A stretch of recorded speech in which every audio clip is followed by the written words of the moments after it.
युवराजलाई चाहिँ राजदूतै बनाउनु थियो भने 10 दिन पर्खिनु पर्दैन? किन सल्लाहकारमा नियुक्ति?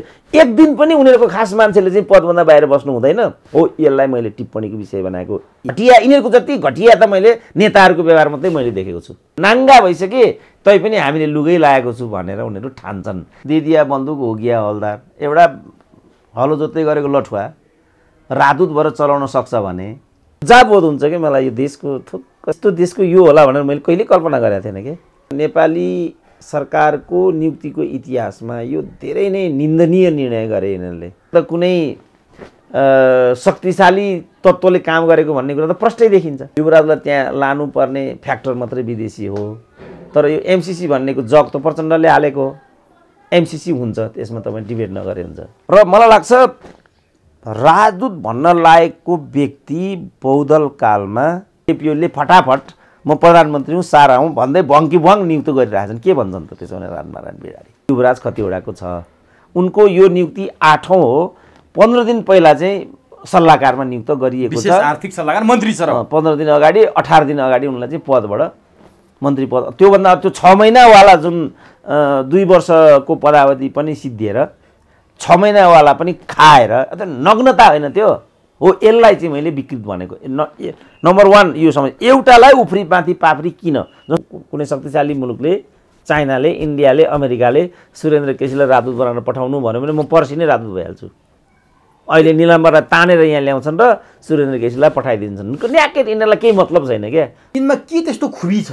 होइन, खुबी त होइन, खुबी नहुनु नै नेपालमा खुबी हुनु त बाबु। नेपालमा कसैले अवसर पाएको छ भने ऊ स्वाठो भन्ने कुरा डन जस्तै छ क्या। अब किनभने यिनकै कुरा गर्दाखेरि पनि यिनी जति विवादित अर्थमन्त्री कोही देखियो त नेपालमा? अब नेपालीका लागि अमेरिकाको राजदूत, ब्रिटेनको राजदूत भनेको त जिउँदै स्वर्ग जस्तै हो नि त। मैले त दुईटै देश देखेको छु, त्यहाँको व्यवस्थापन, त्यहाँको आकर्षण। त यी नेपाली बिचरा यी बारी बोक्ने, कुटो कोदालो गर्नेका छोरा कहाँ के हुने यिनीहरू अब खोज्दै गयो भने यिनीहरूको पनि चाहिँ क्रोनोलोजी अगाडि आइपुग्छ। प्रचण्डसँग कुनै न कुनै किसिमको सहमति गरेको नै छ भन्ने लाग्छ। म फल्नालाई सिद्ध्याउँछु, यसलाई पेल्छु, उसलाई थुन्छु, उसलाई मार्छु भन्ने त बिल्कुलै निरङ्कुश शैली हो नि। त्यसपछि यिनलाई चाहिँ सल्लाहकारमा नियुक्त गरिएको थियो, पार्टीलाई समेत खबर नगरिकन उनलाई चाहिँ राजदूतमा चाहिँ प्रस्ताव गरियो। त केही त होला फ्याक्टर। उनलाई अर्थमन्त्रीको रूपमा कन्टिन्यू गर्न सम्भव भएन। सायद अमेरिका रिसायो, के गरेको यस्तो, यो मान्छेलाई त तिमीहरूले प्रोटेक्सन गर्नुपर्ने, तिमीहरू त केही पो गर्न सक्दा रहेछौ भन्ने दबाब आयो। अनि नेता आउँछ अरे पेरिस, अनि पेरिसबाट फोन गर्छ म त्यहाँ आउनुपर्ने छ पर्सि, अब सम्मेलन पर्सि मेरो सकिन्छ, अनि म चाहिँ त्यहाँ आउँछु, 15 दिन बस्छु, मलाई लिन गाडी पठाउनुहोस्, बुझ्नुभयो? अनि म त्यहाँ 15 दिन बस्छु, खाली राख्नुहोस् कोठा। त यो रूपमा उनीहरूले चाहिँ दूतावासलाई दुरुपयोग गरिरहेको हुनाले प्रचण्डै भनौँ न, प्रचण्ड बोले भने एकैचोटि बोल्ने बित्तिकै उनी यति चारतिर मान्छेलाई बिजाउने कुराहरू मात्रै बाहिर ल्याउँछन्। उनी आफै जस्तो भनौँ नातावाद कृपावादको कुरा होइन, अहिले हामी सबै देखिरहेछौँ कसरी चाहिँ चितवनको चुनाव जितियो। अब महिलाई काङ्ग्रेस भनिदिन्छन् किनभने भर्खर शेखर कोइरालालाई भेटेर आएको छु। यसको त केही जवाब छैन नि। चलन पहिलेदेखि चलन छ। मैले भने राजाका पालामा दुधले नुहाएको थियो भन्ने कुरा मेरो कहिले पनि होइन, तर उनले चाहिँ के गर्थे भने मान्छेलाई चाहिँ एउटा जवाफदेहितामा राखेका हुन्थे। जवासको एउटा रुमलाई देखाएर यही रुम हो सर, श्रुतिको दुला चाहिँ यहाँ 6 महिना सुतेर गएका छन् भन्थे। यिनीहरूले दूतावासलाई चाहिँ आफ्नो बपौती ठानेका छन् क्या। बैठक बसाइयो, बैठक बसाएपछि प्रचण्डले त्यहाँ केही पनि भनेनन्। भिमार्जुनले ठिकै भनेको छ नि, यी लाखौँ कार्यकर्ताहरूको अन्धभक्तिले पनि आज नेपाल बर्बाद भयो भनिरहेछ नि। अन्यथा पार्टीलाई पनि थाहा छैन, भर्खरै पार्टीले के निर्णय गरेको छ भने 2टा अध्यक्षको सहमतिबाट एउटा प्रक्रियासङ्गत तरिकाले मात्रै नियुक्ति लगायतको कुराहरू गर्ने। कमल कोइराला पनि राजदूत भएर गएका छन्। तपाईँलाई थाहा छ, कुनै कुटनीति केही पनि होइन नि उहाँको। उहाँले नि के भन्नुभयो हिजो भने नेपालमा जुन अहिले सिस्टम चलिरहेछ, जुन म भन्थेँ त्यही नै उहाँले भन्नुभयो, यो लोकतन्त्र होइन लुटतन्त्र हो भन्नुभयो। म प्रचण्डले पटक पटक असन्तुष्टि व्यक्त गर्ने अनि चाहिँ आत्मसमर्पण गर्ने उनको विगत यस्तो छ। यसमा उनको औपचारिक रिमार्क के हो त्यो त हामीलाई थाहा छैन। अब चाहिँ गिरिजाले चाहिँ यो जित पञ्चको पनि हो भने 47 सालमा जुन पहिलो आमसभा भयो त्यहाँ वीरेन्द्र पनि त्यसको वरिपरि पुगिसके। क्या हो एकचोटि वीरेन्द्रलाई एकचोटि हेलो हिज मेसेज भन्नु पर्यो भन्ने मेरो हिसाबले मैले फर्म भरेँ मैले एमएको त्यो गाउन लगाउने के हुन्छ नि त्यो मैले कहिले भरेको पनि छैन लगाएको पनि छैन मैले। डाक्टर साहब तपाईँलाई एभरेस्ट नेपालमा हार्दिक स्वागत छ। ल हस् धन्यवाद। डाक्टर साहबसँग कुरा गर्दा गर्दै जे प्रिडिक्सन गर्नुभएको हुन्छ त्यो ठ्याक्क मिल्न जाँदाखेरि फेरि भेट्न आउन मन लागिहाल्छ। आज राजदूत नियुक्तिको विषय चाहिँ जुन सार्वजनिक भएको छ, एकातिर पूर्व अर्थमन्त्री जो डाक्टर युवराज खतिवडा राजीनामा दिएर चाहिँ विशेष आर्थिक सल्लाहकार भएका, अर्कोतिर मुख्य सचिव लोकदर्शन रेग्मी, दुईटा राजदूत नियुक्त भए। डाक्टर साहबले नाम कोडै गरेर भन्नुभएको थियो मुख्य सचिवलाई। डाक्टर साहबको भविष्यवाणी मिल्या हो अथवा मौसम पूर्वानुमान विभाग जस्तै ठ्याक्कै मिल्न आएको, आजभोलि पानी पर्छ नि उसले भन्यो भने त्यस्तै भएको, अथवा डाक्टर साहबको त्यो पहिलेदेखि नै कुनै सूचना थियो, कसरी मिल्यो डाक्टर साहब? यो ठ्याक्कै भयो। होइन मैले यिनीहरूलाई चिनिसकेँ नि त। अब मैले भने नि यो नियुक्तिमा चाहिँ नाता पैसा व्यभिचार भन्दा तेस्रो कारणै नेपालमा कसैको पनि नियुक्ति हुँदैन, एउटा त्यो। अनि चौथो चाहिँ कहिलेकाहीँ विदेशी प्रभावले पनि यस्तो कुरा हुन्छ। अनि यहाँ चाहिँ युवराजको हकमा विदेशी प्रभाव बढी हुनुपर्छ। अब रेग्मीको हकमा चाहिँ जसलाई मुख्य सचिव बनाइयो त्यहाँ विदेशी भूत सवार पनि हुनसक्छ, तर जसलाई मुख्य सचिव यिनीहरूले बनाए यिनको चाहिँ 18 गते म्याद सकिँदै थियो रेग्मीको उमेर हदका कारणले। रेग्मीको शङ्करदास बैरागीको चाहिँ उनी सचिवको रूपमा रिटायर हुँदै थिए। अब उनले चाहिँ त्यो 18 गतेभन्दा अगावै अर्कोले राजीनामा दिएर, मुख्य सचिवले राजीनामा दिएर त्यो पद रिक्त भएको अवस्थामा चाहिँ शङ्कर दासलाई बचाउन सकिन्थ्यो।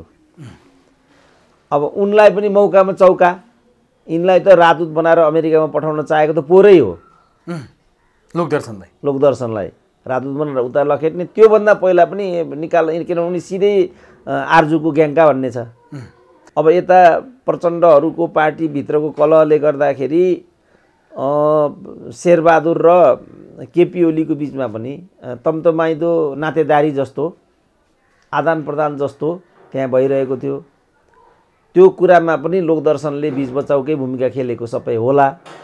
कतिपय यहाँको सूचना त्यहाँ पनि पुर्याउँछन् र यिनलाई डाँडा कटाउने भन्ने कुरा अघि नभएको होइन, तर बिचमा यो नेकपाभित्रको पार्टीको द्वन्द्वले गर्दाखेरि शेरबहादुर र केपी ओलीको बिचमा निकटताको एउटा अवस्था बन्दै थियो। हामी सबै सबैतिर भागबाट देखिरहेछौँ। देउवाले बालुवाटारमा त लाइन लागेर देउवा भेट्न आएकै हो, त्यो देखिरहेछौँ। अब गर्दै मौकामा चौका हान्ने क्रममा एउटा उपकुलपति त पड्काइहाले, त्यसपछि अब संवैधानिक निकायमा पनि पड्काउने भन्ने कुराहरू छँदै नै छन्।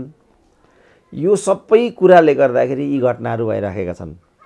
अब यसैको फेरोबाट यो दुईटा नियुक्तिलाई लिएर चाहिँ हामीले बुझ्नुपर्ने हुन्छ। तर मलाई लाग्छ नेपाली सरकारको नियुक्तिको इतिहासमा यो धेरै नै निन्दनीय निर्णय गरे यिनीहरूले। जहिलेसम्म रस आउँछ भोग्ने, 22 गते त उनको पनि म्याद पुग्दै थियो।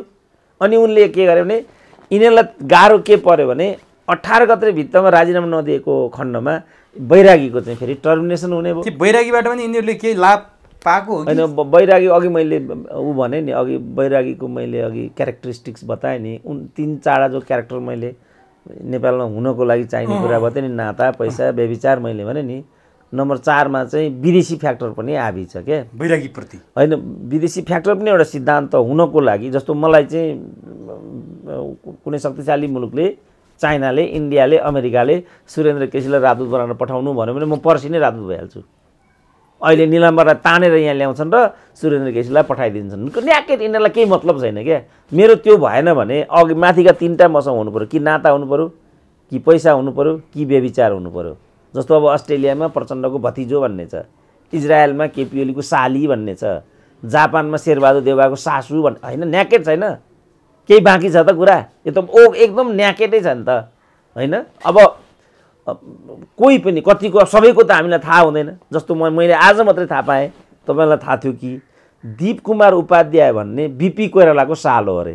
मैले पनि आजै थाहा पाइरहेको छु। त्यो मलाई थाहा थिएन, मैले भेरिफाई नगरी चाहिँ मैले भन्नु नहुने, मलाई पनि थाहा छैन। तर एउटा अलिकति त्यही क्षेत्रको मान्छेले मलाई भनेको बीपी कोइरालाको सालो अरे दीप कुमार उपाध्याय। अब जो तपाईँहरूकै क्षेत्रतिरको त्यो एउटा पोखरेल भन्ने के पोखरेल भन्नु त प्युठानको गोविन्द पोखरेल, डाक्टर गोविन्द पोखरेल भन्ने चाहिँ सुशील कोइरालाको भाइको सालो हो क्यारे। ए राष्ट्रिय योजनाको उपाध्यक्ष, पहिलाको पुनर्निर्माण प्राधिकरणको सिइओ, पछि प्युठानबाट सांसद उठेर हारेका। अब सिद्धिने कुरा अब एउटै मान्छेलाई राम्रा पनि हुनुहुने त मैले थाहा पाएको बौद्धिक मध्येमा he is a good intellectual, तर इन्टलेक्चुअल हुँदैमा त पाइँदैन नि त। अब कतिवटालाई पनि गुड इन्टेलेक्चुअल नै भनेका छन् मान्छेले। अब कतिवटाकै कुरा गर्नुभन्दा अगाडि म अलिकति लोकदर्शनमा किन गएँ भने जस्तो सोमलालको त डाक्टर साहबले त्यस पुरै छर्लङ्ग पारिदिनु भयो। त्यो मुख्य सचिवको कुर्सी नै त्यस्तो हो डाक्टर साहब। अब जुन पथमा सोमलाल हिँडे त्यही पथमा लोकदर्शन हिँडिसकेपछि भोलि बैरागी पनि हिँड्ने त्यही पथ होला भनेपछि हामीले त्यस्तै किसिमको ब्युरोक्रेटहरू निर्माण गरिरहेछौँ तलैदेखि। होइन त्यो त अब मैले नेपाली भन्ने जातिको कुरा गरेँ नि, यो नेपाली भन्ने जातिमै यसको केमिस्ट्रीमा अब समस्या म देख्न थालेँ क्या। किनभने ए बाबा निजामती सेवाको सर्वोच्च पदमा पुगेको व्यक्ति भनेको त धेरै नै प्रतिष्ठित पद हो नि, त्योभन्दा माथि त ठाउँ छैन नि। त्योभन्दा माथि तपाईँ कुनै फेरि यति क्यापेबल छन् तिनीहरू। जस्तो मेरो चाहिँ विमल कोइरालासँग पनि पर्सनल चिन्जान छ। He is so capable, he is so good person, तर ब्याड एउटा पद्धतिबाट उहाँलाई पनि त्यहाँ पुर्याइएको छ। एक Leelamani, he is so capable फेरि ब्याड। जस्तो सिनियरिटीको चाहिँ सूचीमा उहाँ नम्बर 8 मा हुनुहुन्थ्यो। उमेश मैनालीले राजीनामा दिएर बसे, तर पछि लोकसेवामा फेरि उनलाई पनि पदपूर्ति भइहाल्यो। अब उनको पनि कुन चाहिँका ज्वाइँ हुन अब त्यहाँबाट हेर्नुपर्छ। यो सबै टिप्ने त्यसलाई प्रतिस्पर्धा बनाएर पारदर्शी बनाउन सकिँदैन डाक्टर साहब त्यो पदलाई। अब त्यो त नियति भन्दा पनि नियत ठुलो कुरा हो भनिन्छ नि। जस्तो तपाईँले मलाई केही कुरा सोध्नुभयो, मैले तपाईँलाई केही उत्तर दिएँ, त्यो सोध्ने नियत, त्यसको उत्तर दिने नियतमा धेरै कुरा त भर पर्ने भयो नि त। बाङ्गो गयो भने त जस्तो अस्ति हामीले कमल थापाको अन्तर्वार्ताको कुरा गऱ्यौँ, उपेन्द्र यादवको अन्तर्वार्ताको कुरा गऱ्यौँ, त्यहाँ उनीहरूको चाहिँ नियत के थियो ती दुईटै मन्त्रीहरूको भने हामीलाई चाहिँ मलाई चाहिँ सजिलो मेरो व्यक्तित्व प्रस्फुटित हुने खालको प्रश्नहरू सोधिनुपर्छ भन्ने चाहिँ उनीहरूको अपेक्षा थियो, उनीहरूको मनसाय उनीहरूको त्यो थियो।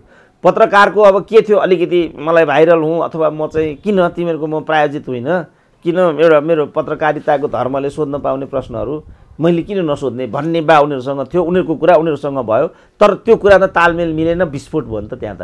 कमल थापाले त खुल्ला तपाईँ मलाई प्रश्न सोध्न लायकै हुनुहुन्न भनेको छ। उपेन्द्र यादवले चाहिँ यस्तो बेहुदा प्रश्न सोध्ने भन्ने खालको कुरा गरेको छ त्यहाँ। अब दुईटै चाहिँ फोरेन मिनिस्टर भइसकेका, दुईटै डिपिएम भइसकेका साना बच्चा दुईटै पार्टीका अध्यक्ष भइसकेका साना दुईटा बच्चा चाहिँ पत्रकारहरूलाई सम्बोधन गर्न सकिँदैन त। यस्तो किन भयो त भन्दा उनीहरूको अपेक्षा र नियत चाहिँ त्यहाँ खोटपूर्ण देखिन्छ भने चाहिँ। अब यी जुन सोमलाल इत्यादिको हामी कुरा गरिरहेछौँ, यिनीहरूको मुख्य चाहिँ यिनीहरूको समस्या के भने यिनीहरूको नियत के भने अवधि रहँदासम्म यो सर्वोच्च पदलाई भोग गर्ने अनि त्यही सर्वोच्च पदलाई बार्गेनिङ टुल्स बनाएर त्योभन्दा राम्रो पद लिएर बाहिरिने। किनभने अब जब नेपालीका लागि अमेरिकाको राजदूत, ब्रिटेनको राजदूत भनेको त जिउँदै स्वर्ग जस्तै हो नि त। मैले त दुईटै देश देखेको छु, त्यहाँको व्यवस्थापन, त्यहाँको आकर्षण।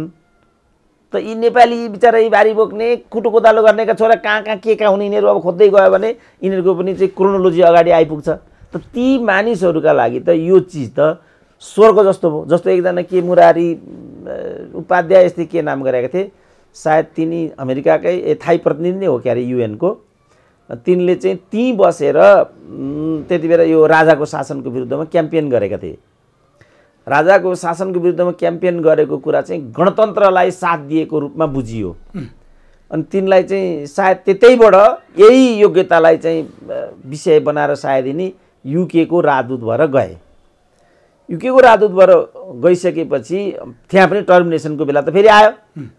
फर्केर आउने त पटक्कै क्या यिनीहरू त अलमोस्ट देशद्रोही हुन् क्या यिनीहरू त गएपछि आउने नै होइन यिनीहरूको चिन्तन नै क्या यिनीहरूको त्यो अब त्यत्रो उहाँ अनि नआउने गरेर त उनले के भने मलाई यहाँ शरण दिनुपर्छ भनेर चिठी नै लेखे त्यति बेला गोर्डन ब्राउन प्राइम मिनिस्टर थिए क्या त्यो चिठी नै देखाएको छु मैले मलाई माओवादीको खतरा यस्तै के बहाना गरेर शरण पाऊँ भन्ने कुरा गरे पछि शरण पाए कि पाएन यस्तै के भएको नि शरणार्थी कि यस्तै के भएर 700-800 पाउन्डको पैसा तलब खाएर बसेका छन् अरे भनेर म सुन्थेँ सायद तिनी अहिले दिवंगत भइसके यिनीहरूले त पुरै देशैको हुर्मत लिए नि त यो त देशैको पदैको सबै कुराको हुर्मत हो नि त त्यो एउटा चालचलन गर्ने तपाईँलाई म एउटा इन्ट्रेस्टिङ कुरा पनि भन्छु लज्जाबोध हुन्छ कि मलाई यो देशको यस्तो देशको यो होला भनेर मैले कहिले कल्पना गरेको थिएन कि एकजना थिए युएनकै थाई प्रतिनिधि युएनका थाई प्रतिनिधिको रूपमा यहाँबाट गए नाम भन्न मिल्छ रहेछ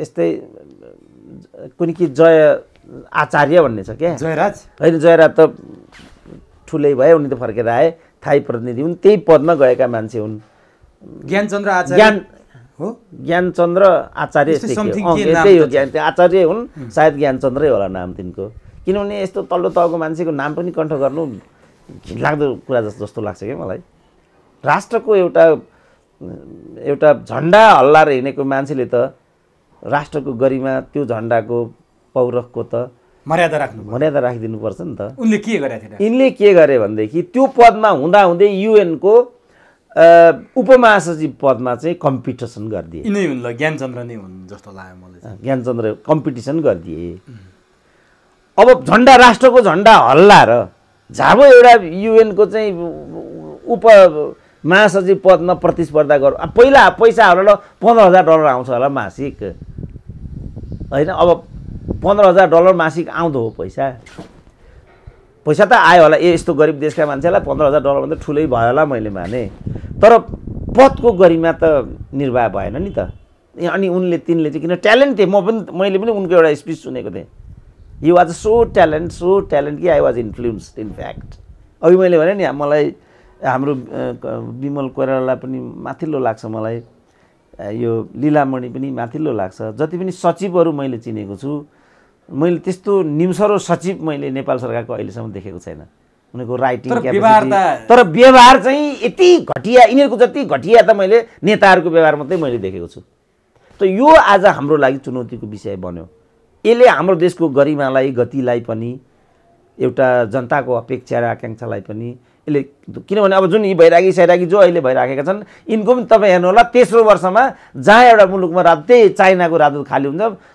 त्यो सके त हाम्रो केपी ओलीले नै 2.5 वर्षको मुखमा महेन्द्रबहादुर पाण्डेलाई यता बोलाएर नुवाकोटको टिकट दिन्छन् र चुनाव लड भन्छन् त्यसमा खाली बनाएर चाहिँ यी नै बैरागीलाई त्यता पठाइदिन्छन् अब यो त त्यसै कारण मैले भनेको एकदमै निन्दनीय खेदजनक र घृणास्पद मैले ब्युरो पोलिटिक्स गर्ने राजनीतिज्ञहरू त वितृष्णा जगाएकै थिएन देशमा ब्युरोक्र्याट पनि अब त्यो पदमा छ ब्युरोक्र्याटलाई हेरेर पनि सन्तोष मान्ने ठाउँ छैन किनभने सबैभन्दा माथिल्लो पोस्टबाट यस्ता हरकत हुन थाले एकदम यही भनौँ जस्तो भनौँ लीलामणिलाई पनि गौरवका साथ त्यहाँ चाइनामा राजदूत भएर गए 5 महिना बाँकी रहँदा बेआब्रु फिर्ता बोलाए केपी ओलीले होइन त्यसपछि उनको अस्तित्वै देखिएको छैन ट्यालेन्ट मान्छे हुन् नि धान रोपिया देखिरहेको थियो अहिले कता गुल्मीतिर गएर धान रोपेको भिडियो आएको थियो अब उनीहरूले चाहिँ उनीहरूबाट त धेरै आशा गर्छन् किनभने तपाईँ कुनै पनि राजदूतलाई तपाईँ समातेर हेर्नुभयो भने विगत कालमा कुनै राजदूत जो राजालाई नियुक्ति गरेका यस्ता ब्रिलियन्ट कूटनीतिज्ञहरू उनीहरूले जागिर मात्रै खाएनन् कि गिफ्ट पनि छोडेर गए जस्तो केशरबहादुर केसी जो चाइनाका राजदूत भएका थिए टङ्क कार्की पनि राम्रै हुन् नि टङ्क कार्कीको लागि पनि ठिक भएन किन उनको कुनै कूटनीतिक ब्याकग्राउन्ड भएन त्यो टङ्क कार्कीको यहाँ तुलना हुँदैन त तुलना अरू ब्रिलियन्ट मान्छे म तपाईँलाई भन्छु नि जस्तो केशरबहादुर केसी नै भयो त्यसपछि भीमबहादुर पाण्डे बाफरे त्यस बखतको नेपाल भेगबहादुर थापा पनि राम्रै गनिन्छन् है होइन अब उनको नट ब्याड तर म क्रोनोलोजिकल भन्दैछु केशरबहादुर केसी भीमबहादुर पाण्डे जो इन्डियाका राजदूत थिए त्यस बखतको नेपाल 5 भोल्युममा लेखेको छ so brilliantly written book you can't imagine उनी त के भने ब्युरोक्रेसी सानो कर्मचारी नै के थिए राणाकालका, रिटायर भएर 12 वर्षतिर कता हो नि एउटा फ्याक्ट्री खोलेर काम गर्न लागेका थिए अरे उनी। राजा महेन्द्र यहाँबाट उहीँ गइकन तिमी यता आउनुपर्छ भनेर तिमीसँग ठुलो अनुभव छ, तिमीले चाहिँ तिमीलाई म काम दिन्छु भनिकन राजदूत बनाएर चाहिँ इन्डियामा पठाए। उनको भूमिकाको तपाईँ कुरै नगर्नुहोस्। त्यसपछि यदुनाथ खनाल, यदुनाथ त नेपाली डिप्लोमेसीको पायोनियर मानिन्छन्। बाफ्रे, राजाको कुरालाई पनि अनि अवज्ञा गर्न सक्ने हैसियतको कति दृष्टान्तहरू छन्। मैले कथामा कुरा पनि गरिसकेको छु, कहाँ कहाँ के यदुनाथ खनालसँग भनेर मैले त्यो भनि पनि सकेको छु। त्यसपछि निरञ्जन भट्टराईको नेपाल चीन सम्बन्धको एउटा किताब मैले पनि, मसँग पनि छ त्यो किताब, पढेको पनि छु र त्यो किताब मसँग छ पनि। त्यसपछि जापानमा, सायद जापानको पहिलो राजदूत हो, एकजना श्रेष्ठ नै जस्तो लाग्छ मलाई। तिनको चाहिँ कस्तो अरे भने कति कूटनीतिक रूपमा चाहिँ चातुर्यता अरे भने उनले चाहिँ जापान गभर्मेन्टसँग लबी गरेर युएनको सेक्युरिटी काउन्सिलको मेम्बरसिपमा योचोटि हामी कम्पिट गर्छौँ, हामीलाई तपाईँहरू साथ दिनुहोस् भन्ने लबिङ गर्नमा चाहिँ उनी सफल भएर नेपाललाई चाहिँ सेक्युरिटी काउन्सिलको मेम्बर बनाए, अस्थायी सदस्य बनाइयो सेक्युरिटी काउन्सिलको। तपाईँ ऋषिकेश सागर तपाईँ नाम सुन्नुभएको छ होइन? त्यहाँभन्दा त एउटा विद्वानको हुने कुनै ठाउँ नै हुँदैन।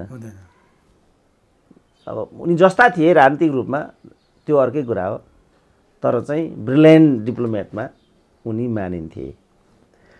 अब 7-8 जनाको त मैले यिनै नाम लिएँ। त्यसपछि भेखबहादुर इत्यादिको नाम आउँछ। उनीहरूले पनि कहिले पनि देशलाई बदनाम त विचार गरेकै छैन भेखबहादुर थापाहरूले। अब त्यसपछि डाक्टर मदन भट्टराई होइन, उनी चाहिँ नेपाल परराष्ट्र अहिले बैरागीकै ठाउँमा सचिव हो, जापानका राजदूत भएका थिए। उनले अनेक डक्टरेट गरेका छन्। उनले कलकत्तामा काउन्सिलर हुँदाखेरि डक्टरेट गरेका छ उनले। मैले र उनले एकैचोटि महेन्द्र विद्याभूषण कल लिएको, त्यहीँ चिनेको मैले उनलाई। मलाई चाहिँ उनले पहिले चिन्दा रहेछन्, किन मेरो नेपालको कूटनीतिक इतिहास मैले 45 सालमै लेखिसकेको थिएँ। सायद त्यो किताबको कारणबाट होला, के कारणबाट म तपाईँलाई चिन्छु भन्थे। त्यहीँ मेरो भेट भएको थियो। हामी दुईजनाले एकै दिन चाहिँ महेन्द्र विद्याभूषण श्री 5 दिपेन्द्रको हातबाट मैले चाहिँ लिने पनि थिइनँ होला, किनभने मलाई यो यस्तोमा मलाई गौरव पनि छैन, केही पनि छैन। तर मलाई चाहिँ अब राजाहरू युजुअली 52 वर्षमा मर्ने। अब वीरेन्द्र पनि त्यसको वरिपरि पुगिसके। क्या हो एकचोटि वीरेन्द्रलाई एकचोटि हेलो हिज मेसेज भन्नु पर्यो भन्ने मेरो हिसाबले मैले फर्म भरेँ। मैले एमएको त्यो गाउन लगाउने के हुन्छ नि, त्यो मैले कहिले भरेको पनि छैन, लगाएको पनि छैन मैले। त्यस्तो मलाई त्यसमा कुनै उप छैन। किन पद र डिग्रीकै हुर्मतले यी नेपालीहरूले यो केमिस्ट्रीमा त मैले प्रश्न उठाएको त्यहाँ हो क्या। पढे लेखेको मान्छेमा त अलिकति हुनु पऱ्यो नि, डिग्निटी हुनु पऱ्यो, स्वाभिमान हुनु पऱ्यो। अहिले भर्खरै त्यो कृषि विश्वविद्यालयको भिसीको कुरा आयो, यति घिनलाग्दो गरिकन चाहिँ कन्डेम गरे सोसियल मिडियामा। मलाई आफै प्रोफेसर भन्न लाज लाग्यो क्या त्यो देख्दाखेरि। त्यस कारणले मलाई सुरुदेखि नै यसमा त्यस्तो गौरव केही पनि थिएन। तैपनि भनेर फर्म भरेँ। दुर्भाग्य त्यही वर्ष वीरेन्द्रलाई हार्ट एट्याक भयो, विदेश उपचार गर्न गए। त्यो डिग्री दिन त दिपेन्द्र आइपुगे। यस्तै भयो। त्यही बेला मैले मदन भट्टराईलाई चिनेको थिएँ। उनले एउटा परराष्ट्रका पात्र भन्ने भर्खरै एउटा किताब उनले प्रकाशमा ल्याएका छन्। तपाईँ त्यो किताब हेर्नु भने तपाईँ छक्क पर्नुहुन्छ। नेपाली कर्मचारीहरूको कस्तो एउटा हैसियत छ, उनीहरूको कस्तो राइटिङको क्षमता छ, उनीहरूको नलेजको इनडेप्थ कस्तो छ भन्ने कुरा त्यो किताबबाट तपाईँ निकाल्न सक्नुहुन्छ। तिनी चाहिँ परराष्ट्रपछि उपेन्द्र यादवले नै जापानको राजदूत बनाएर पठाए। मैले तपाईँ 7-8वटा कम्तीमा नामहरू यहाँ ल्याएँ। त्यतिको त हुनु पऱ्यो नि त राजदूतहरूले भन्ने मेरो चाहिँ। जयराजै आचार्य पनि होइन, जयराज आचार्य के गरेर भए त्यो अर्कै कुरा भयो। तर राजदूतको रूपमा त उनले पनि कम एउटा हैसियत देखाएका छैनन् नि। तर यो बिग्रिन चाहिँ कहाँबाट सुरु भयो त? राजदूतहरू जसरी आज तपाईँले पटक पटक मन्त्री भन्दाखेरि पनि अब यो यस्तै हो, यो मन्त्री त केही महत्त्व छैन भन्नुहुन्छ नि डाक्टर साहबले त अन्तर्वार्तामा धेरै पटक भन्नुभएको छ। राजदूत पनि त्यस्तै भइसक्यो। राजदूत त एउटा डिप्लोमेटिक हिसाबले अन्तर्राष्ट्रिय परराष्ट्र मामिला कूटनीतिकको हिसाबले त एउटा सम्मानित पद हो। हुन त त्यो मन्त्रीभन्दा तलै भए पनि खाएका छन्। अब यो कहाँबाट बिग्रिन सुरु गर्यो कि राजदूतको मर्यादामाथि प्रश्न उठ्न चाहिँ बहुदल आएपछि हो? बहुदल आएपछि नै हो मुख्य रूपमा, किनभने यिनीहरूले युके, युएस, इन्डियाको राजदूतलाई चाहिँ स्वार्थ र पोलिटिकल्ली बुझ्छन्। बहुदल आइकन पनि राजाले चाहिँ युकेको, अब त्यहाँ राजाको एउटा कोटा भन्ने खालको मनोविज्ञानबाट चाहिँ युकेको राजदूत चाहिँ म नियुक्ति गर्छु भने जस्तो, मेरो कोटाको मान्छे हुनुपर्छ भने जस्तो राजाको पनि मनोविज्ञान चाहिँ अघोषित मनोविज्ञान, अघोषित मनोविज्ञान उनको त्यस्तो हुन्थ्यो। अनि किनभने उनीहरूको राजासँग उच्च सम्बन्ध, फेरि त्यहाँ उनीहरूलाई आउनु जानु पर्ने इत्यादि, युकेसँग उनीहरू, युकेलाई उनीहरू भावनात्मक रूपमा पनि हेर्थे। युकेको राजपरिवारसँग यहाँको राजपरिवारको घनिष्ठ सम्बन्ध पनि त्यस्तो पनि हो। किनभने राणाको होस् शाहको होस् उच्च क्षमताले चाहिँ त्यति बेर रिकग्निसन पाउँथ्यो क्या, उनीहरूको दुइटैको यो चाहिँ पद्धति थियो। अफकोर्स अब राणाहरूका पनि छोराहरू नै राजदूत भएर जान्थे, नजिकका नातेदारहरू नै जान्थे, बरु राजाहरूको पालामा त्यस्तो देखिँदैन। क्यापेबल मानिसहरूले चाहिँ उनीहरू अगाडि बढाउँथे, ल्याङ्ग्वेजमा, नलेजमा, डिग्रीमा उनीहरू उच्च प्राथमिकता दिन्थे र त्यो पदलाई चाहिँ उनीहरू विचलित हुन दिँदैनथे, उनीहरूसँग यो हुन्थ्यो। बहुदल आएकै वर्षबाट जसलाई यिनीहरूले राजदूत बनाएर युकेमा पठाए उनले पोको नै बुझाएको भनेर मैले सुनेको छु। अनपेक्षित, उनले अपेक्षै गरेको थिएन जसलाई बनाएर पठाएका थिए त्यहाँ राजदूत। उनले को हो डाक्टर साहब त्यो? अब सूर्यप्रसाद शीर्ष नै हुन्, हाम्रै दाइ हुन्, हाम्रै जिल्लाका हुन् होइन। उनलाई त्यहाँ बनाएर काङ्ग्रेसकै पालामा गएका हुन् उनी, तर पोको अगाडि सरेको भनेर मैले सुनेको छु। त्यहाँबाट सुरु भयो यो देखिने गरी।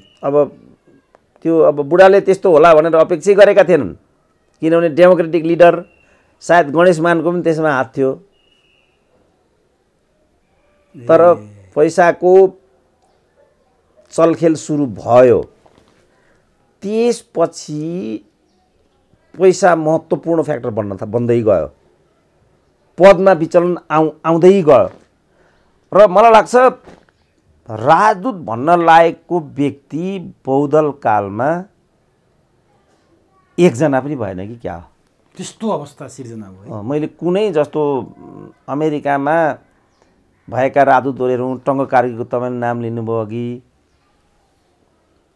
राजदूत भन्न लायकको व्यक्ति मलाई लाग्छ यो कालमा एकजना पनि भएन। यो के राजनीतिक भागभण्डा? अनि त्यसपछि राजदूत हुनले त पार्टीको सदस्यता त हुनु पर्दैन होला, कुटनीतिक मामिलामा दखलता भएको र अनुभव बटुलेको मान्छे राजदूत हुनु पर्थ्यो होला। तर पछिल्लो चरणमा पार्टीकै नेताहरू राजदूत भएर जाँदाखेरि यो विकृति आएको हो? होइन, पार्टीको नेता राजदूत हुँदैमा विकृति आउनुपर्छ भन्ने केही छैन। तर पार्टीकै नेता राजदूत हुनुपर्छ भन्ने छ कि छैन?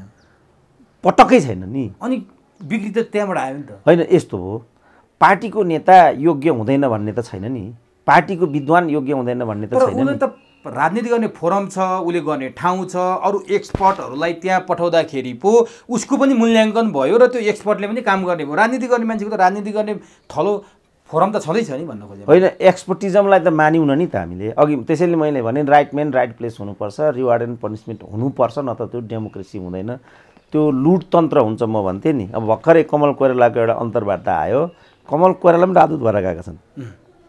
तपाईँलाई थाहा छ, कुनै कुटनीति सुटनीति केही पनि होइन नि उहाँको। उहाँले नि के भन्नुभयो हिजो भने नेपालमा जुन अहिले सिस्टम चलिरहेछ, जुन म भन्थेँ त्यही नै उहाँले भन्नुभयो, यो लोकतन्त्र होइन लुटतन्त्र हो भन्नुभयो। म चाहिँ मोबोक्रेसी हो भनेर अङ्ग्रेजी शब्द भन्थेँ, उहाँ चाहिँ मभन्दा पनि राम्रो अङ्ग्रेजी जान्ने, किन ठुलो मान्छेको छोरो उहाँ भए पनि उहाँले चाहिँ अङ्ग्रेजी शब्द प्रयोग गर्नु भएन, लुटतन्त्र भन्नुभयो। अब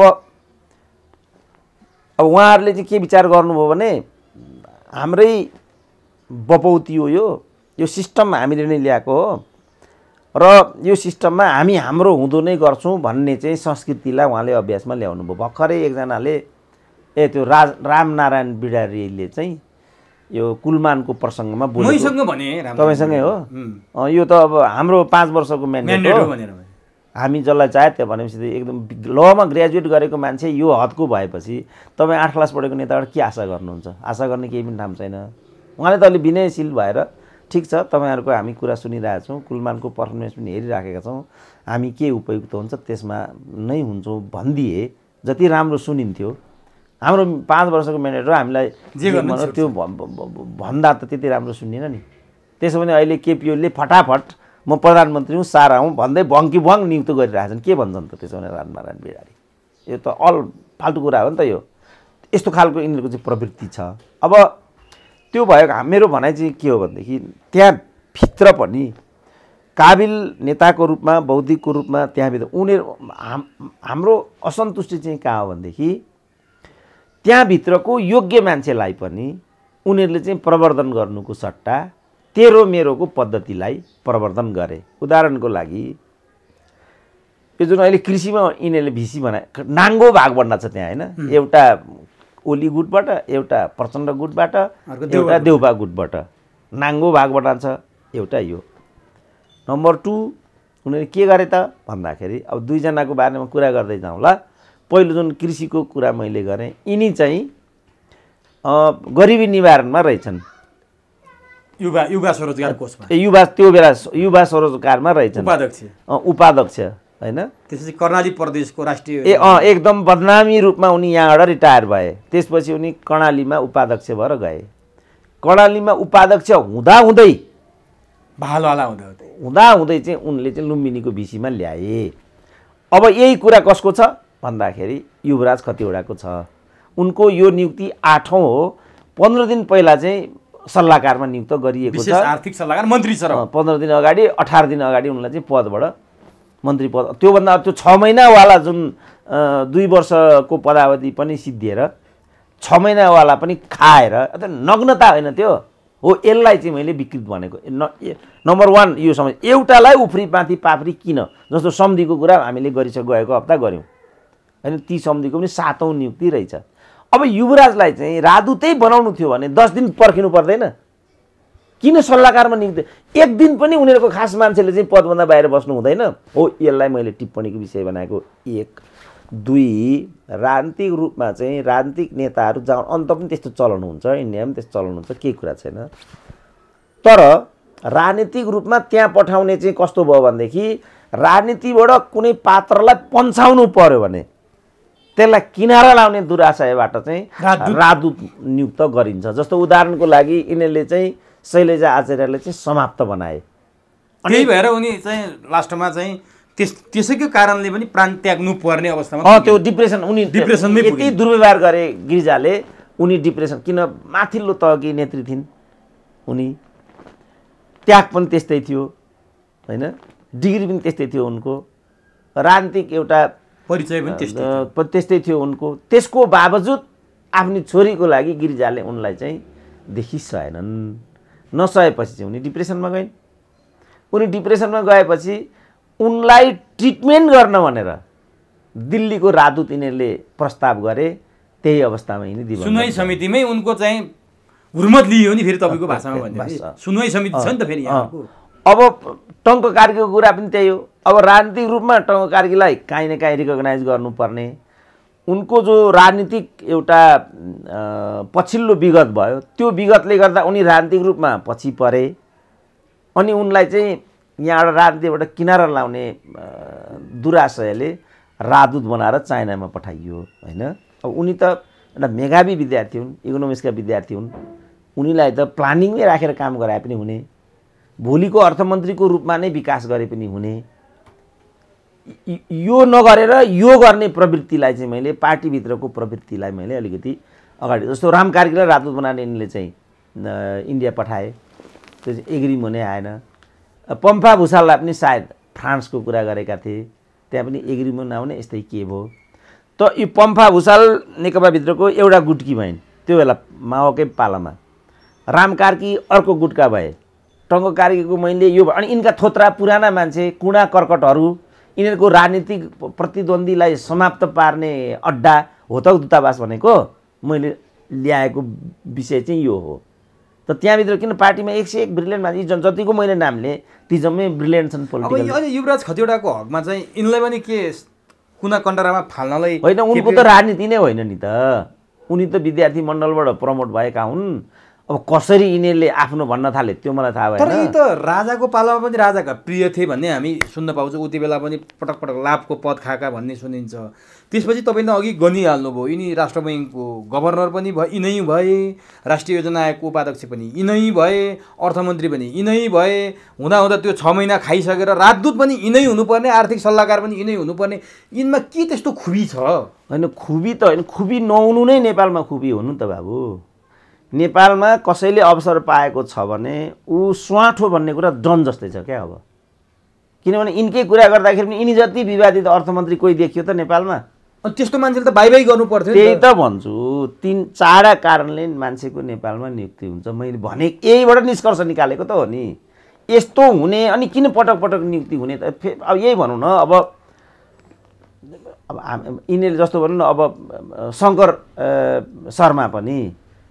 शर्मा पनि ब्रिलियन्ट हुन् विद्यार्थी त। तर के विद्यार्थी ब्रिलियन्ट भन्दा इकोनोमिस्टको रूपमा चाहिँ ब्रिलियन्ट हुन्। राजाको पालामा उनी पनि उपाध्यक्ष थिए। तत्काल उनलाई उपाध्यक्ष पछि रिटायर भएर चाहिँ अमेरिकाको राजदूत बनाएर पठाए।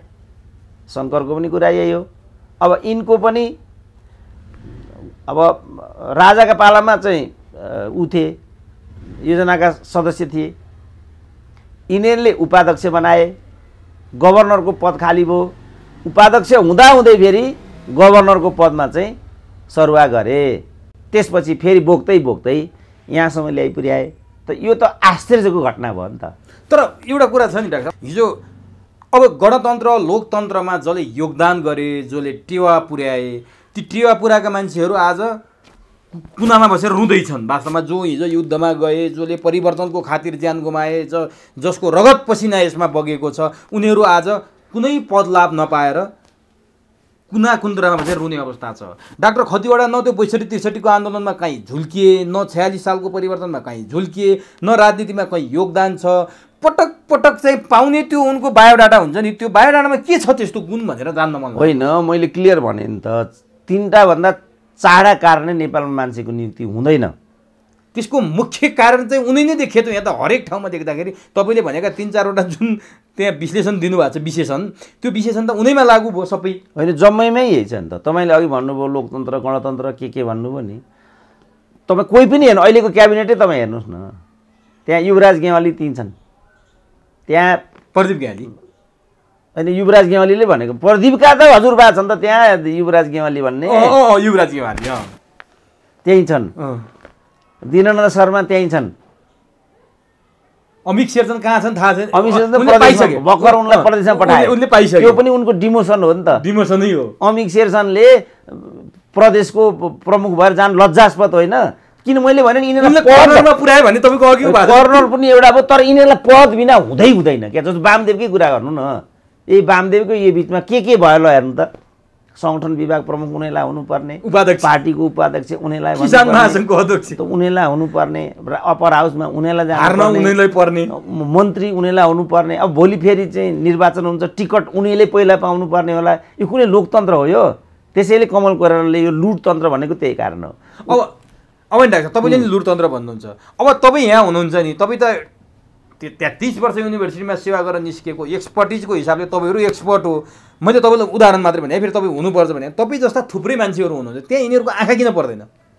होइन, किनभने अघि मैले भने नि 4टा कारणले। जस्तो अब इन्डियामा पनि यिनीहरूले शैलजा जस्तै एउटा मरेको लाचार छायालाई राजदूत बनाएर पठाउन खोजेका थिए। यिनीहरूले यहीचोटि बनाउन खोजेका थिए। शैलजाको जे अवस्था थियो त्यही अवस्थाको एउटा नेता त्यहाँ छ। त्यसलाई चाहिँ शैलजाकै बाटोबाट त्यहाँ राजदूत बनाउन खोजेका थिए। तर उसले चाहिँ हामीलाई यही केटी चाहिन्छ भन्यो नि लामरलाई। त्यस कारण मैले भने पैसा, नाता, व्यभिचार र विदेशी तत्त्व, यो 4टा भन्दा 5औँ कारणले कुनै मान्छेको यो त हुँदा माइक्रो म्यानेजमेन्ट भनेको त्यही हो। अब सिडिओमा डिएसमा पनि त्यो चिज आइराखेको छ। अहिले मलाई लाग्छ मुख्य सचिवमा धेरै हदसम्म यही कामले काम गरेछ। तर यी त परराष्ट्र सेवाबाट आएछन्, यिनले कर्मचारी तन्त्र चलाउन सक्दैनन् भनेर आजैबाट कुरा उठ्न थालिसक्यो। परराष्ट्र सेवाबाट मुख्य सचिव हुने त कमै रहेछन्, कमैले चलाएको, यिनलाई चाहिँ चलाउन गाह्रो छ है भनेर आइरहेछ आज। यिनलाई गाह्रो होला नि। अब त्यो कुरा गौण हुन्छ किनभने यहाँ सारो र कमलो भन्ने नेपालमा केही पनि छैन। किनभने दिदिया बन्दुक होगिया हलदार एउटा हलो जोत्दै गरेको लठुवा राजदूत भएर चलाउन सक्छ भने एउटा 8 क्लास पढेको लुवागे परराष्ट्र मन्त्री हुन सक्छ भने शङ्कर बैरागीले नेपाल जस्तो एउटा चाहिँ कफल्लो एडमिनिस्ट्रेसन चलाउन नसक्ने त्यस्तो के कारण छ र? त्यसो भने नि डाक्टर साहब जस्तो युवराज खतिवडाकै अलिकति चर्चा म गर्न चाहन्छु। युवराज खतिवडा आर्थिक मामिलामा अब्बल भनियो, अर्थतन्त्र चलाउन सक्छन् भनियो, त्यो अर्थ मन्त्रालय नि उनले सबैभन्दा विवादित बनाएर गए, सबैभन्दा चाहिँ नि विवादित पात्रको रूपमा परिचित भए। अब कूटनीतिक क्षमता चाहिँ यिनको के रहेछ र राजदूत पाए त यिनले? होइन भनि गयो नि, जब योभन्दा पहिला चाहिँ यिनीहरूले त तहस नहस बनाए नि त। योभन्दा पहिला जति पनि यिनीहरूले राजदूतहरू नियुक्त गरे मलाई लाग्छ एकजना पनि कूटनीतिक क्षेत्रको छैन। जो क्यारियर डिप्लोमेसी र पोलिटिकल डिप्लोमेसी भनौँ न, यसलाई दुई भागमा गरौँ। क्यारियर डिप्लोमेसी अन्तर्गत ब्युरोक्रेसी अन्तर्गत नै गएका मानिसहरू चाहिँ एउटा ब्युरोक्रेटिक ट्रेनबाट डेभलप भएका हुन्, उनीहरूको कुरा छोडिदिउँ। जस्तो मदन भट्टराईको अघि हामीले कुरा गऱ्यौँ, एजनाथ खनालको कुरा गऱ्यौँ। होइन उनीहरू त पुराना भए, पुराना छोडिदिउँ। अहिले नै पनि होइन, पुरानो समयमा पनि पुरानो राजाका पालामा पनि यस्तो गर्ने चलन थियो होइन। सेनाको रिटायर भएको जागिर खान पठाउने क्या, अनि पन्छाउनु पऱ्यो भने एकचोटि एउटा गडुल शमशेर भने क्या अरे, तिनले चाहिँ यहाँ एउटा सैनिक टन्टा पर्न खोजेको थियो, तिनलाई पनि सायद युकेकै राजदूत बनाएर पठाएको राजाले, त्यो वीरेन्द्रले नै। चलन पहिलेदेखि चलन छ। मैले भने राजाका पालामा पनि, राजाका पालामा दुधले नुहाएको थियो भन्ने कुरा मेरो कहिले पनि होइन। तर उनले चाहिँ के गर्थे भने मान्छेलाई चाहिँ एउटा जवाफदेहितामा राखेका हुन्थे। जस्तो म चाहिँ युकेमा अघि चाहिँ उनीहरूको स्पेसल सोच्थेँ, मैले भने नि म केही वर्ष अगाडि युकेमा गएको थिएँ। अब दूतावासभित्र त कुनै सम्मान गर्दैनन्, कुनै हामीलाई रिकगनाइज गर्दैनन्, किन जाने? तै पनि हिस्ट्रीको टिचर भएको हुनाले त्यो केन्सिङटन प्यालेस भन्ने एउटा साह्रै राम्रो क्षेत्रमा चाहिँ नेपालको राजदूतावास छ। त्यहाँ त हेरि त राख्नु पऱ्यो। म एउटा हिस्ट्रीको पनि विद्यार्थी भएँ, हेरि त राख्नु पऱ्यो। हामीलाई अपमान गर्छन् होइन। मैले जर्मनीको राजदूतलाई पनि भेट्न खोजेको थिएँ, मेरो फोनै उठाएनन्। चाइनाको राजदूत यिनै लीलामणि थिए, मेरो फोनै उठाएन। यिनी धेरै हेप्छन् क्या हामीलाई। प्रोफेसर त मान्छे होइन भन्ने यिनीहरूको बुझाइ पनि छ। प्लस यिनीहरूको आफ्नो पार्टीको भयो भने फेरि सिद्धिहाल्यो। धेरै घटिया हुन् क्या नेपाली मान्छेहरू। तैपनि चाहिँ दूतावास हेर्नु पऱ्यो भनेर म गएँ। गएपछि बिहानको समय थियो, अफिस खुलेको थिएन। यसो हेरेँ, राजदूत सादूतभित्रको नगएर बाहिरैबाट यसो मैले अवलोकन गरेँ। त्यहाँ एउटा क्लर्क थिए जस्तो लाग्छ, सानो केटा केही। अनि एउटा रुमलाई देखाएर, दूतावासको एउटा रुमलाई देखाएर, यही रुम हो सर, श्रुतिको दुला चाहिँ यहाँ 6 महिना सुतेर गएका छन् भन्थे। यिनीहरूले दूतावासलाई चाहिँ आफ्नो बपौती ठानेका छन् क्या। त यस्तो एउटा संरचनाको रूपमा राजदूत र राजदूत पदलाई, राजदूतावासलाई यिनीहरूले अभ्यासमा ल्याइरहेको एउटा यस्तो चाहिँ हाम्रो तितो यथार्थ छ। अब योभन्दा पर्तिर उनीहरूले यो पदलाई उनीहरूले बुझेका पनि छैनन्। मैले भन्छु नि, केही वर्ष अगाडि म बेल्जियम ब्रसेलमा पुगेको थिएँ। राजदूत त्यति बेला मैले चिनेकै भएको हुनाले राजदूतावासमै मेरो बसाइ थियो। अनि उनले एउटा अनुभव बताउँथे, नेता आउँछ अरे पेरिस, अनि पेरिसबाट फोन गर्छ, म त्यहाँ आउनुपर्ने छ पर्सि, अब सम्मेलन पर्सि मेरो सकिन्छ, अनि म चाहिँ त्यहाँ आउँछु, 15 दिन बस्छु, मलाई लिन गाडी पठाउनुहोस्। किनभने त्यहाँबाट चाहिँ 5 घन्टामा, ब्रसेलबाट पेरिस 5 घन्टामा कार पुग्छ। गाडी पठाउनुहोस्, बुझ्नुभयो? अनि म त्यहाँ 15 दिन बस्छु, खाली राख्नुहोस् कोठा। त यो रूपमा उनीहरूले चाहिँ दूतावासलाई दुरुपयोग गरिरहेको हुनाले कौडीको मूल्यमा यिनीहरूले बित्छन्। यो मतलब त्यो ठाउँमा ल्याइदिए भनौँ न। अब सबैले त जस्तो अब हामी युवराजको चाहिँ के भन्ने कुरा हुँदै थियो। अब यो चौथो फ्याक्टरमा फरेन फ्याक्टरले, किनभने यो एमसिसीमा यिनी मूलत कृत सङ्कल्पित, सायद यस्तै मान्छेको थ्रु यो एमसिसी यहाँ आइपुग्यो।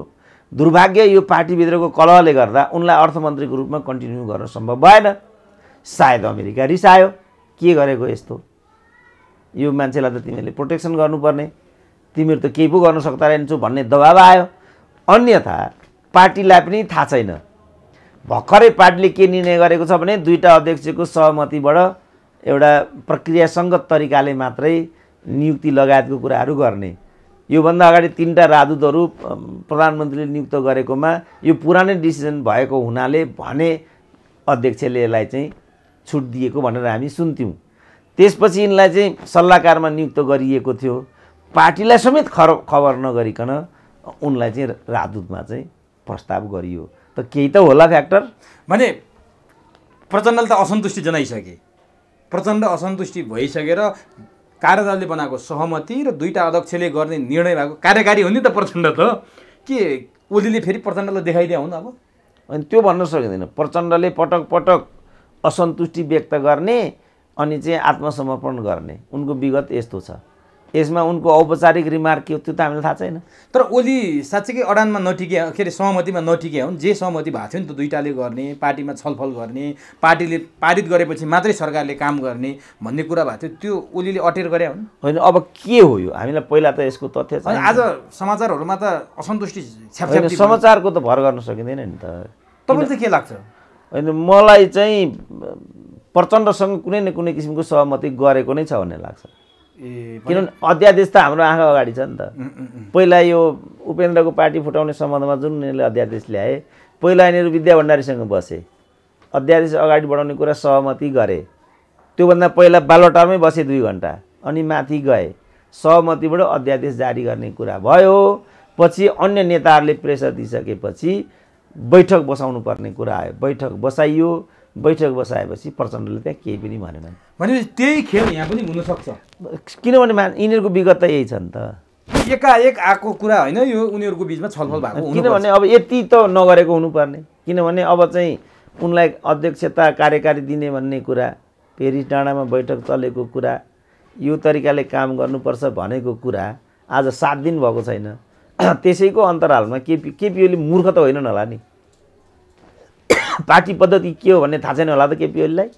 यी सबै कुराहरू उनको आँखामा छैनन् होला त। भने ओली र प्रचण्डकै सहमति भएको हो भने होइन त्यो पनि भन्न सकिँदैन, किन केही न केही यहाँ हुनुपर्छ, अदृश्यमा केही न केही छ। अब के छ अब भनौँ न, अब किनभने यिनीहरूको सिङ्गो पार्टी पङ्क्ति, यिनीहरूको केन्द्रीय कमिटी, सचिवालय, यिनीहरूको अस्तित्वविहीन जस्तो यिनीहरूको व्यवहारबाट देखिन्छ। र उनीहरूले के सगौरव भनिआएका छन् भने दुईटा अध्यक्ष सहमत हुनुभयो, दुईटा अध्यक्षले यो निर्णय गर्नुभयो, दुईटा अध्यक्षको मनोविज्ञानलाई पनि बुझेर कार्यदलले रिपोर्ट लेख्यो भनेर एकदमै यति घटिया र तल्लो तहबाट उनीहरूले दुईटा अध्यक्षको अगाडि स्वयंलाई चाहिँ प्रस्तुत गरेको देखिन्छ। त्यो म कल्पना पनि गर्न सक्दिनँ कि कुनै कम्युनिस्ट पार्टीको लिडरले यो शैलीबाट काम गर्छ। साधारण कम्युनिस्ट पार्टीको त साधारण कार्यकर्ता पनि स्वाभिमानी हुन्छ, उच्च मनोबलको हुन्छ।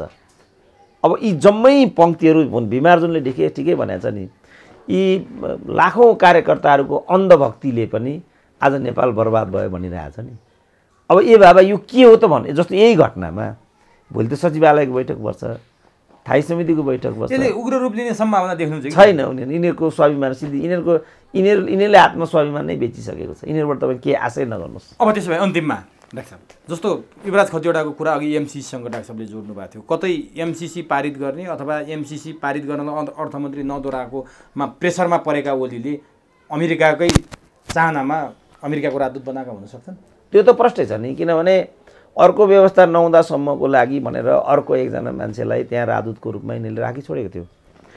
ती व्यक्ति चाहिँ मैले बुझेसम्म मोलतोलमा माधव नेपालको समूहबाट त्यहाँ राजदूत थिए। सायद केपी ओलीलाई त्यो उपयुक्त नलाग्नु स्वाभाविकै पनि थियो। अब त्यस्तो बेलामा त्यो पदको पुनर्नियुक्ति गर्नुको सट्टा अर्को व्यवस्थासम्मको लागि त्यहाँ राखिछोडेको थियो। अब चाइनाको राजदूतलाई चाहिँ प्रचण्ड समूहको हुँदाहुँदै पनि लात लगाएर फिर्ता ल्याइयो। त्यो कूटनीतिक सन्देशका दृष्टिकोणले पनि उपयुक्त मानिँदैन, किनभने चाँडो राजदूत बदल्ने भनेको कूटनीतिक अपरिपक्वता मानिन्छ। त्यसले यो देशको चाहिँ राम्रो छवि बाहिर त्यो देशमा बनाउँदैन। अब त्यो सबलाई पनि गोली मारेर जब केपी ओलीले यो गरिराखेका छन् भने त यहाँ त कुनै शक्तिशाली तत्त्वले काम गरेको भन्ने कुरा त प्रष्टै देखिन्छ। भनेपछि एमसिसीलाई अब कस्तो हुन्छ कि एमसिसी, किनभने युवराज खतिवडाले एमसिसी बोक्या भनेर आरोप लागिरहेको थियो, त्यस्तो देखिन्थ्यो पनि। अब एमसिसी सहज हुन्छ अथवा झन् के हुन्छ तपाईँको भविष्य? होइन, युवराजले एमसिसी बोकेको भन्ने पनि अलि उच्च भयो, किनभने युवराज भनेको अराएको काम गर्ने यो हो। युवराजलाई त्यहाँ लानुपर्ने फ्याक्टर मात्रै विदेशी हो। तर यो एमसिसी भन्नेको जग त प्रचण्डले हालेको हो। एमसिसी हुन्छ, त्यसमा तपाईँ डिबेट नगरे हुन्छ।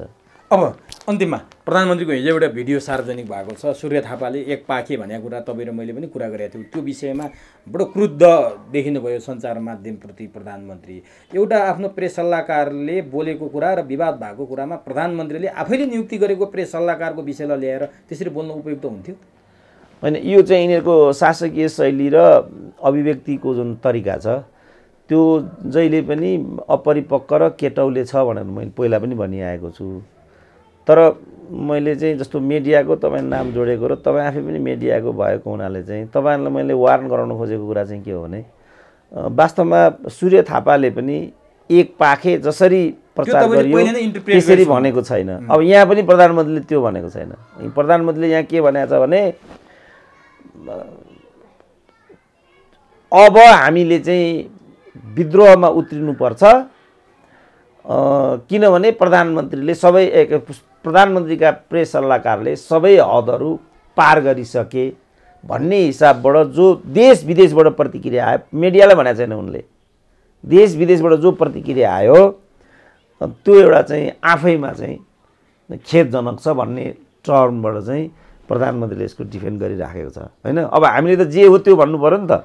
अब मैले नै पनि सूर्य थापाले तपाईँले त पहिले पाखे भनेको होइन एक पाखे भनेको हुँ भन्दाखेरि यो बुढाले के भनेको भनेर महिला पनि भनिरहेछ। अब अहिले यहाँ चाहिँ प्रधानमन्त्रीको अक्षरश मैले चाहिँ उदाहरणमा ल्याएँ नि, फेरि यहाँ केपिओलीको दलाली गर्न लागेछ, यो रातो हुन आँटेछ भनिदिने होला। फेरि यो शैली चाहिँ अपरिपक्व हुन्छ। हामीले चाहिँ जिम्मेवार हुनुपर्छ, परिपक्व हुनुपर्छ र अक्षरश विषयलाई चाहिँ उदाहरणमा ल्याउनुपर्छ। होइन भने के हुन्छ, यसको विश्वसनीयता पनि स्खलित भएर जान्छ। अनि मान्छे हाँस्छन्, युट्युबे भन्छन्, हेप्न थाल्छन्, किनभने हामीले हेप्ने ठाउँ छोडिदिएका छौँ नि। अब त्यस कारणले यी दुइटै सन्दर्भमा चाहिँ त्यो तरिकाले आइराखेका छन्। सूर्य थापाले पनि, सूर्य थापाको आशय गलत छ, जुन किसिमको उनले प्रस्तुति गरेका छन् खेदजनक छ, त्यसमा नो डाउट। त्यसमा प्रधानमन्त्रीले डिफेन्ड गर्नु पनि अलि हल्का भएन र? अब उनले शासकीय शैली चाहिँ यिनीहरूको समस्या, उनले त्यसरी नभनिकन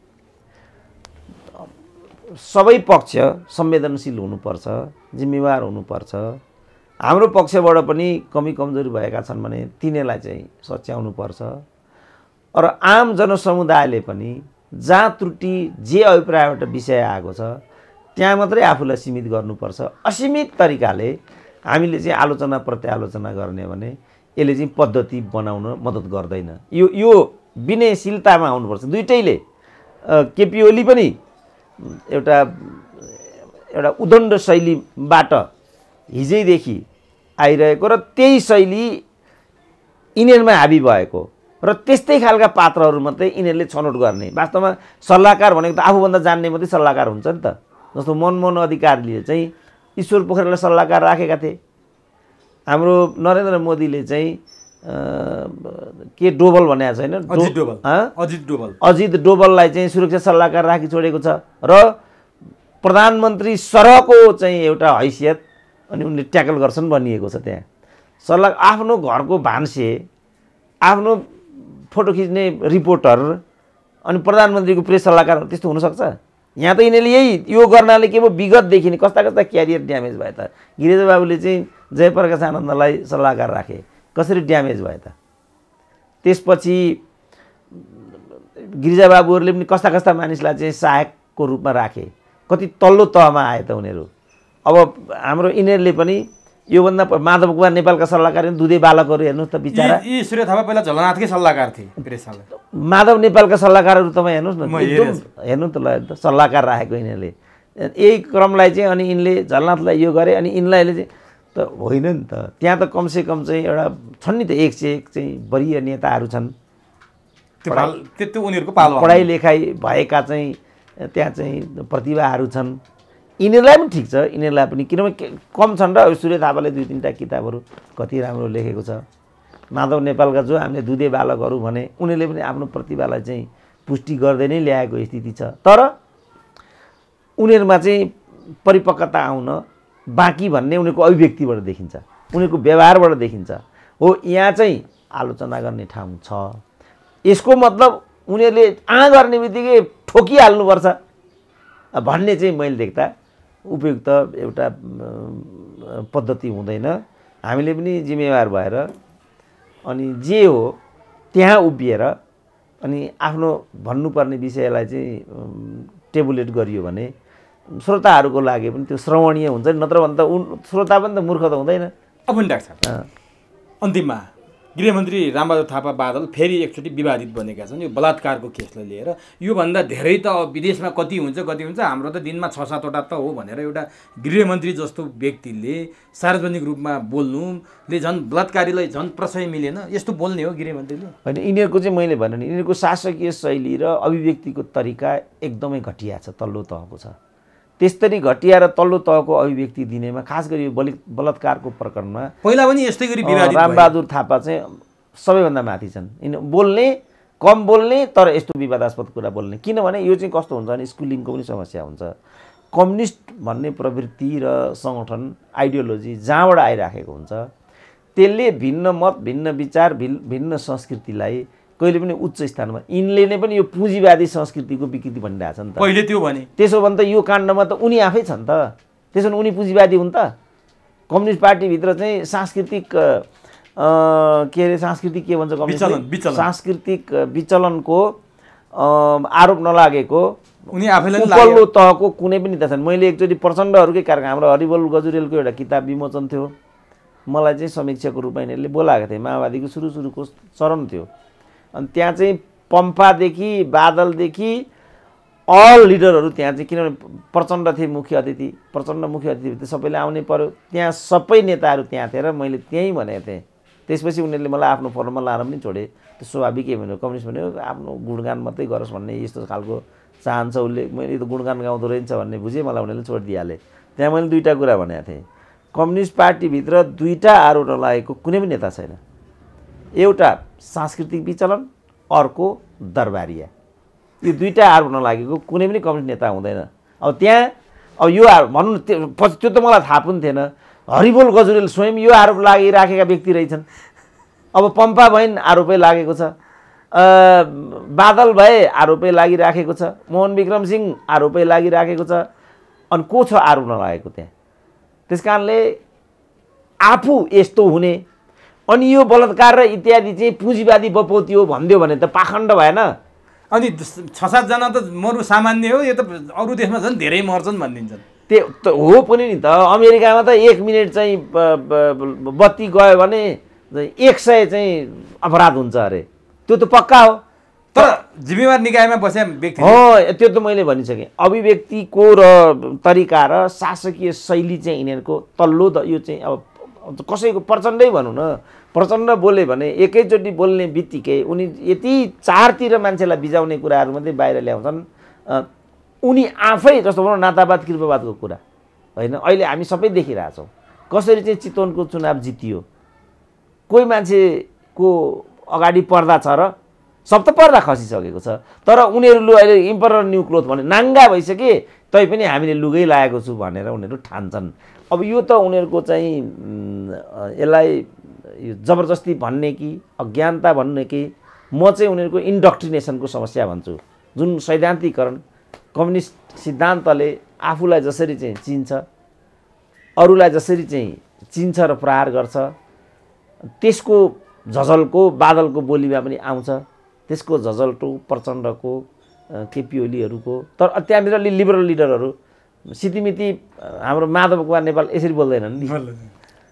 त्यस कारणले त्यही स्कुलिङभित्र पनि अलिकति डेमोक्रेटाइज एउटा पद्धतिलाई परिपालन गर्ने, जस्तो अब गिरिजै कोइराला पनि होइन, अब चाहिँ गिरिजाले चाहिँ यो जित पञ्चको पनि हो भने 47 सालमा जुन पहिलो आमसभा भयो त्यहाँ झन्डै ढुङ्गा मुढा खाएका थिए। अब डेमोक्रेसीमा कति राम्रो कुरा थियो त्यो। डेमोक्रेसीमा कसैको हार जित हुँदैन, डेमोक्रेसीमा जम्मैले जित्छन्, यो जित पञ्चको पनि हो भन्ने बित्तिकै तलबाट ती मान्छेले ढुङ्गा मुढा गरे जो मान्छे वास्तवमा गिरिजाले भने जस्तो सिद्ध भए। त्यसको लगत्तै के भयो, साँच्चै चाहिँ पञ्चको जित भयो, सूर्यबहादुर थापा प्रधानमन्त्री भए। त्योभन्दा पहिला यही ढुङ्गा मुढा गर्ने ग्याङले चाहिँ लोकेन्द्र बहादुर चन्दलाई प्रधानमन्त्री बनायो। त गिरिजा हवलदार भन्थे, आइए पनि पढेको छैन भन्थे, तर हेर त उनले भनेको कुरा कसरी पुष्टि भएर आयो। अब मैले यो भने होइन त, अब महिलाई काङ्ग्रेस भनिदिन्छन् किनभने भर्खर शेखर कोइरालालाई भेटेर आएको छु। त यसको त केही जवाब छैन नि। हो, यो समस्या चाहिँ यिनीहरूसँग छ।